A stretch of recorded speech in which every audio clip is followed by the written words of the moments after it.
What's up, folks? Hey, I hope y'all gonna start enjoying today and this week. Hey, we spring forward, get more daylight now, and it should make people in a better mood and stuff. I just got done with my first run since the 48-hour Goggins challenge last weekend. And anyone that keeps up, which if you do or you don't, I don't care. I'll just put it out there. It's important to me. Remember, our shit ain't important to other people. It's only important if it doesn't inconvenience them. Anything that we do in life, 90% of the people don't give a fuck. Whatever it is, if it's something that's gonna get, if they like you, if you're the person of their choosing, then they acknowledge it. They want it to be who they want it to be, and if it's not, they ignore it, criticize it, or hate. But anyway, first run, I usually don't take. I don't run every day, not even when I'm training. I might do 3 or 4 in a row, depending on what I'm training for. First run since the Goggins challenge, and I injured my ankle. And anyone that knows me knows if it's an injury, it's a real injury. And no, I do need to go to the doctor on a lot of things more, but I don't run to the doctor over everything. If I go to the doctor, what's he going to tell me? He or she's going to tell me that I don't need to do something. And there goes my green light to get the excuse not to do something. Real quick, I'm not going to talk about it right now. It's only my close loved ones and a handful of people know this. I had made my own goals, stuff I haven't even put out there that I was going to do in the next 2 to 3 years. And an opportunity manifested itself this July. So I got to try to condense that down between what I've been doing the last month when I found out to 1st of July. I really probably need to be training twice a day sometimes and not messing with anything else, but I don't have that luxury right now. So we're going to see. I'm going to talk about it later. But it's just like anything else, man. If I go to the doctor, they give me the excuse not to do it.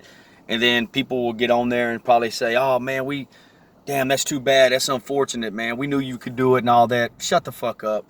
Here's the thing. Most of you motherfuckers are the same type of people.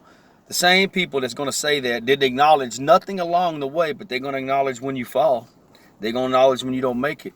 Listen, man, most people ain't waiting for you to fail. Failure's part of fucking anything, building, any sacrifice, any discipline, any level of success, whatever you consider that, which is not everybody considers that. I most definitely don't. Anything to do with material things or fucking what car or truck you drive, any bullshit like that. That's all first world surface shit. That's for people who are, the only people that measure shit like that all the time are people that are in competition with everybody.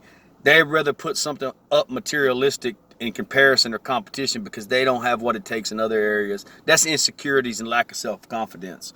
But here's the thing. The same people that get on there and say they're sorry you got injured, they're sorry for what you're going through, most of them, probably 90%, they're the people that didn't acknowledge nothing else along the way. People aren't waiting necessarily for you to fail. Failure's part of it. The people that don't fail at nothing don't fucking try anything. They don't go outside the box. They don't take no fucking risk. They don't push themselves on any level at all. They're waiting to see if you get back up.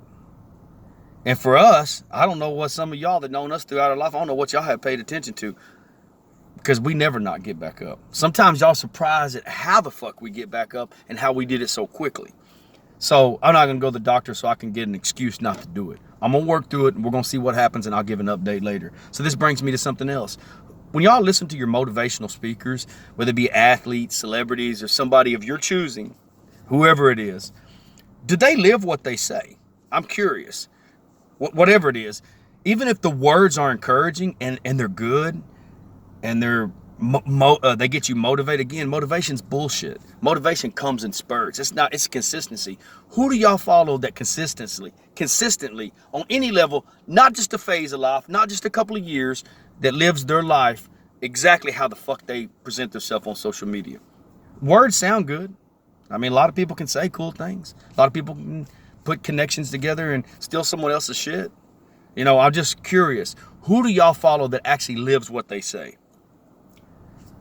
If it's not who you like or a person who you're choosing, a lot of people do the same thing with people like me. If you find a celebrity or athlete, y'all are all about it, and you turn around and find us offensive. Listen, man, none of that shit matters. Because fucking half the people are glad you got the fucking problems and the other half are glad it ain't fucking them. I get it. This is why we like the comeback story as well. We like the people who fall all the way off. The people that have, look, I'm all about it, man. Get clean, get sober, whatever you need to do. Never go back to prison. Fucking weight loss, get fit, whatever. But usually the people that are fanatics are the people that haven't did it throughout their life. I want you to sit back and think about the people ever since you've known them. Not a fucking 6 months or a year. They've always been consistent. People expect it out of us, man. That's why I have no expectations out of anyone. I have zero fucking expectations. Listen, folks, have zero expectations. I'm talking about fucking friends, family, employers. Because the more you move up to the next level, I mean anything, next level on anything,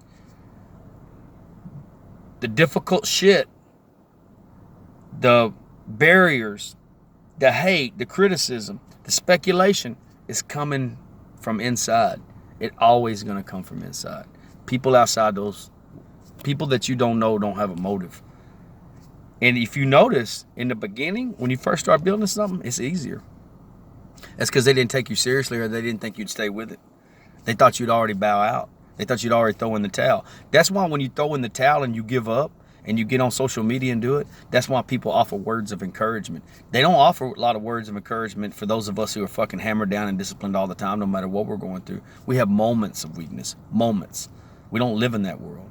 The reason people offer those words of encouragement and stuff all the time is because it's relatable.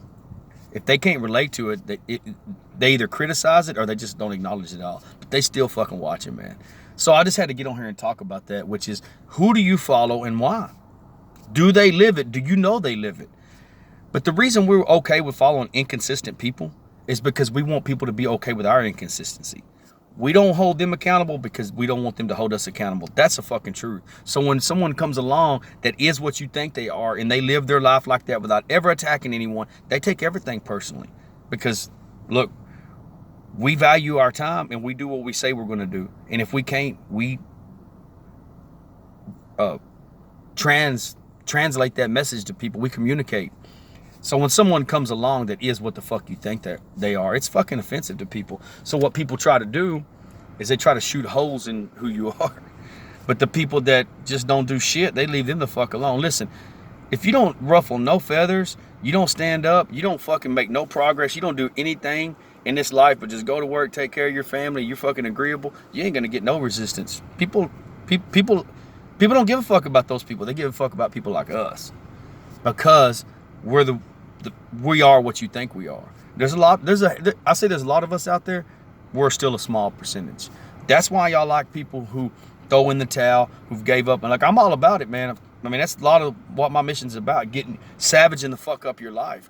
But before we go into giving you promoting you and giving you credit and all that, I want to know why you gave up in the first place and how many times you gave up. How long have you been sober?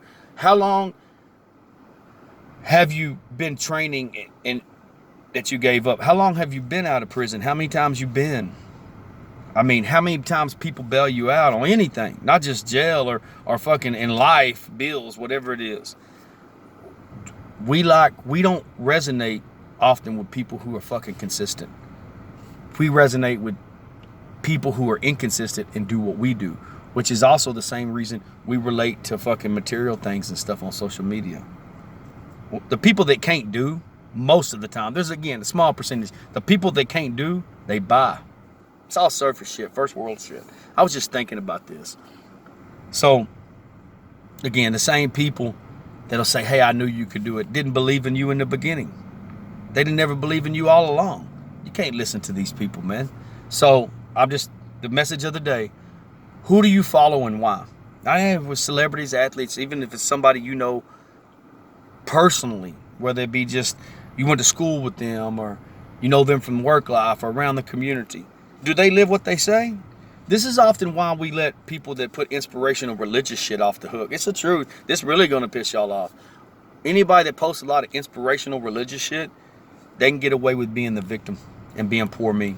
Y'all go back. Y'all may not even be able to connect this. Go back and think about that. People get on there and say all that kind of shit because as long as you tie it to religion and you tie it to faith, people let you off the hook with it. And then if you don't come from a religious, faith-based perspective, they don't really want to show you fucking public support. No, I don't come from that perspective.